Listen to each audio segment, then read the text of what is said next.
Okay, I forgot to do something really cool and really quick. I forgot to actually show you guys what it looks like to charge it because, you know, I didn't have anything to secure my phone with.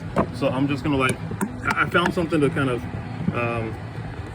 secure my phone a little bit.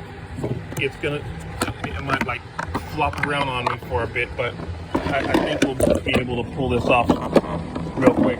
Bear with me as I secure it. And then here we go. So here's the positive terminal. This is the positive side of the supercapacitor side. And these metals that you see sticking out over here, that's the positive terminal of the solar panel in parallel with the electrolytic capacitors. Now, because I already pre-charged the electrolytic capacitors, there's a voltage difference between the two, which means as soon as I touch these, there's going to be a spark because there's going to be an inrush of current. So these big fat ones are 25 volts already. This one right here, as I showed you before, are only 10. Now watch, I'm going to touch it very slightly and it's going to go pop. Well, that was a tiny pop. All right, tiny pop is good. Now let's look at the power.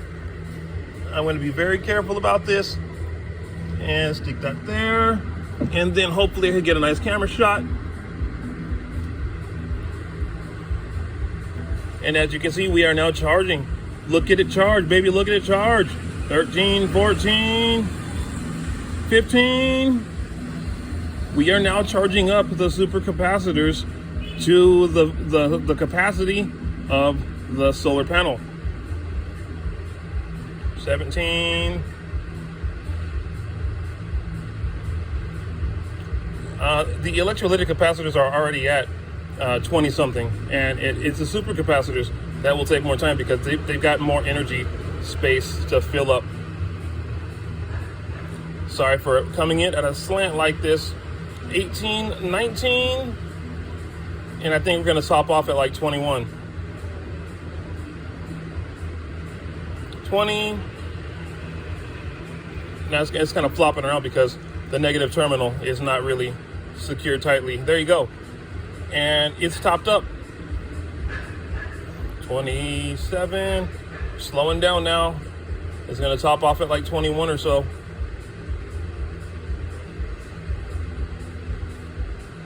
There you go.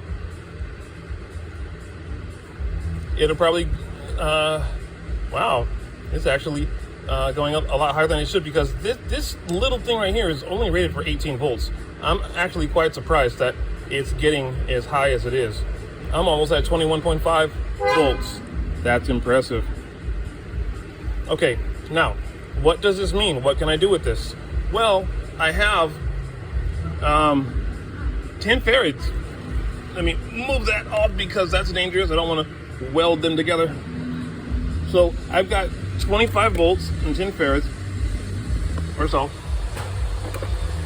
That's plenty enough to run a motor for a few seconds or turn something on like an electric drill. So it's long.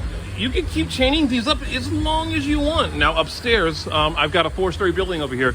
I've got a lot of these in parallel and serial because, you know, energy, right? And what I like to do is I like to make sure that I have a good solid 3 hours of power on supercapacitors alone. Why? Because lithium batteries explode when you charge them fast. You see how I have this bike here? This bike is cool, and this bike's got lithium batteries. And the thing that sucks about lithium batteries is I gotta wait all night for that thing to charge. Now I hate that. What I'm gonna do is I'm gonna take that thing on the back right there, I'm gonna take that thing off, and I'm gonna put like a little crate right here in the middle, put a big fat pack of supercapacitors there, ride the thing, and because of how fast they charge, riding it alone will charge the whole thing up within like 10 minutes or so, and then I'll be able to ride my bike around at like 25 miles an hour for a good hour or so off of barely any time at all of charging it up. And now, how is all this made possible? It's simply by putting some capacitors together and making sure that you can get electricity in fast and electricity out fast. Now, let me remind you once more, electricity is dangerous. It will hurt if you get shocked, and it can kill you. So please don't do this. If you don't know what you're doing, please contact somebody to watch over you that knows what they're doing about electricity and show them this cool video. Or if you know what you're doing, go ahead and have some fun. You guys be safe. I'm Chris David, and this is my know-how.